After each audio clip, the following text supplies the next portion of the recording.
Sir Maner में जो घटना घटी उस पर क्या कहेंगे? देखिए, ये बालू और दारू के माफियाओं के संरक्षित करने वाले लोग सत्ता में जब बैठ गए हैं तो उसकी परिणति दिखाई पड़ रही है। आज नरसंहार का जो शुभारंभ हुआ है, ये सिलसिला जारी है और अब तो थाना प्रभारी तक को भी धमकी दे रहा है। मनेर में दो हत्याएं जो हुई है और कितनी हत्याओं का सिलसिला ये जारी रहेगा। मुख्यमंत्री जी, जनता राज यही है और आपको इन लोगों के साथ मिलकर के बड़ा आनंद आ रहा है। बिहार को अराजकता में भेजकर भय का वातावरण बना करके अपराधियों को और भ्रष्टाचारियों की जमात के साथ बिहार को कहां ले जाना चाहते हैं, पूरा बिहार की जनता जानना चाहती है। अधिकारियों से परेशान होकर सुधाकर सिंह ने इस्तीफा दिया, नीतीश कुमार कह रहे हैं कोई फर्क नहीं पड़ता। देखिए, माननीय मुख्यमंत्री जी जब से सत्ता में आए, श्रीमान लालू प्रसाद यादव जी और माननीय नीतीश कुमार जी, बड़े भाई छोटे भाई की मानसिकता दोनों की एक ही समान है कि अपने मन की बात को करना, विधायिका को कमजोर करना, डिक्टेटरशिप तानाशाही प्रवृत्ति चलाना, अफसरों के द्वारा प्रशासनिक अराजकता का रोल ज्यादा, भ्रष्टाचार है, करप्शन है, उच्च स्तर पर हमारे सेक्रेटरी से लेके पदाधिकारी तक। मुख्यमंत्री जी, आपको गंभीरता से लेनी चाहिए। जनादेश का अपमान करके आपने सिद्धांत विहीन राजनीति का गठबंधन किया है और अब उसको जिस तरह से अपने स्वार्थ, महत्वाकांक्षा और अहंकार का पोषक बन के वातावरण को दूषित कर रहे हैं, बिहार के भविष्य को आप अंधकार में डाल रहे हैं।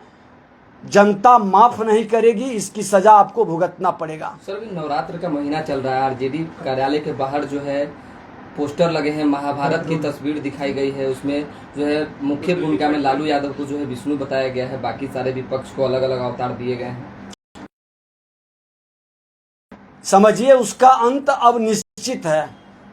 दुनिया की कोई शक्ति ऐसे लोगों के अंत को नहीं रोकेगा जो अपने को विष्णु और श्री कृष्ण और अर्जुन की भूमिका में ला दिए हैं। ये उनके चरमोत्कर्ष है अहंकार का, ये उनके स्वार्थ का, ये उनके भ्रष्टाचार का, परिवारवाद का, ये सब पूरी की पूरी चरमोत्कर्ष पर पहुंचा है और इसका अंत कृष्ण रूपी जो ये जनता है और अर्जुन रूपी जो हमारा 2/3 नौजवान है, जिसके भविष्य के साथ, जिसके प्रतिभा के साथ पूरी शैक्षणिक वातावरण को कलेप्स करके जो वातावरण बिहार में बनाए हैं, उसकी सजा इनको देगी। और इन्होंने महाभारत का जो रोल दिखा रहे हैं, तो अरे आपने तो, आप दोनों महाभारत के अलावे क्या किया है? बिहार के अंदर जातीय उन्माद पैदा करके जात को लड़ाने के अलावे, नरसंहार कराने के अलावे, अपराधियों को संरक्षित कर समाज को भयभीत करने के अलावे आपने क्या किया है? यही तो आपका महाभारत का खेल आप शुरू कर रहे हैं। जैसे जैसे 2024 का चुनाव आएगा, आप जातीय उन्माद पैदा करेंगे, लोगों के बीच दहशत पैदा करेंगे, भ्रष्टाचारियों के भ्रष्ट दौलत का अपराधियों के द्वारा खुलकर जनता पर शासन करने का नया तरीका फिर तो अपनाएंगे और ये नहीं चलेगा। 2021 21वीं सदी का बिहार भी है, 21वीं सदी का नौजवान भी है। हर हाल में आपके ये गलत मानसिकता, जो कई बीमारी को लेकर आप बिहार को फिर से बीमारू बनाना चाहते हैं, बिहार को बीमारू नहीं बनने देंगे। अंत निश्चित है।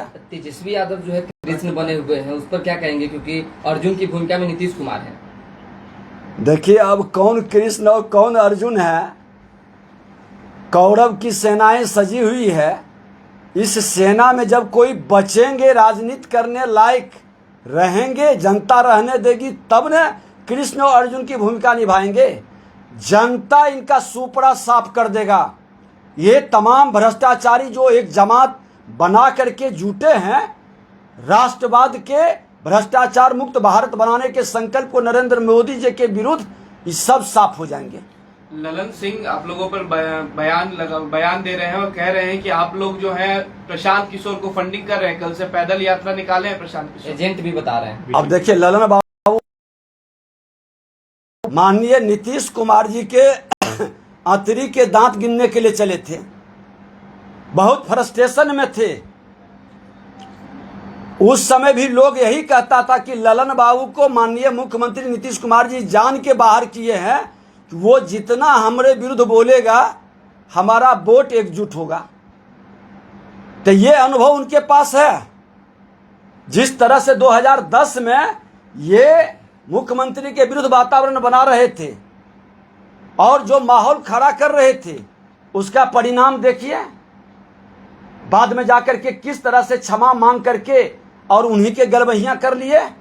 आज प्रशांत किशोर जी को द्वारा यही लोग भेजे हैं और वातावरण बीजेपी के साथ जोड़ करके फिर कल उनको मिला लेंगे।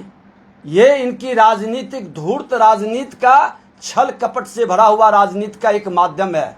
ललन बाबू के तरह ही प्रशांत किशोर जी का पथ का अनुभव ये अपना सुना रहे हैं। ये कैसे इतना बड़ा अनुभव कैसे इनको ज्ञात हो रहा है? जो खेल इन्होंने खेला है वही खेल प्रशांत किशोर जी से खिलवा रहे हैं। और बिहार की जनता राजनीतिक रूप से परिपक्व है। ये लोकतंत्र की धरती है। यहाँ का हर बच्चा के डीएनए में लोकतंत्र की जीन भरा हुआ है। वो समझता है कि कौन मेरा हितैषी होगा और कौन हमारा सांस्कृतिक विरासत प्रतिभा का दुश्मन है। बिहार को कलंकित और बिहार को हमेशा बीमारू बनाने का किसकी मानसिकता है, इस पर इस बार चुनाव होगा और इस पर निर्णय होगा। उपचुनाव सर 2 सीटों में उपचुनाव होना है, उसकी घोषणा भी हो गई है। 7 नवंबर को उपचुनाव है। एक सीट पर पहले राजद के उम्मीदवार थे, एक सीट पर आप लोग का था। क्या लग रहा है इस पर दोनों सीट पे क्या माहौल होगा? और उपचुनाव कोई आम चुनाव नहीं है। और इस बार जो सिद्धांत विहीन राजनीति जनादेश का अपमान करके एक दूसरे के प्रति क्रिया कसम खाए थे कि कभी नहीं मिलेंगे, सारे सिद्धांत को छोड़ के सत्ता के लिए भूखे भेड़िए के तरह गलवहियां किए हैं। जनता इसका जवाब देगा। दोनों जगह बिहार की जनता इनको सबक सिखाएगा कि इस तरह से सत्ता के लिए सारा मर्यादा और सिद्धांत छोड़कर राजनीति करने वाले बिहार का मान सम्मान नहीं बढ़ा सकता है। मोकामा में अनंत सिंह को पिछली बार जो है मौका दिया गया था, इस बार भी जो है परिवार को मौका दिया जाएगा। क्या लगता है वो सीट? देखिए, कोई व्यक्ति चुनाव नहीं लड़ता है। बिहार की जनता की विश्वास बिहार का सम्मान ऊपर करेगा और सही लोगों को जिम्मेवारी देगा। Thank you sir.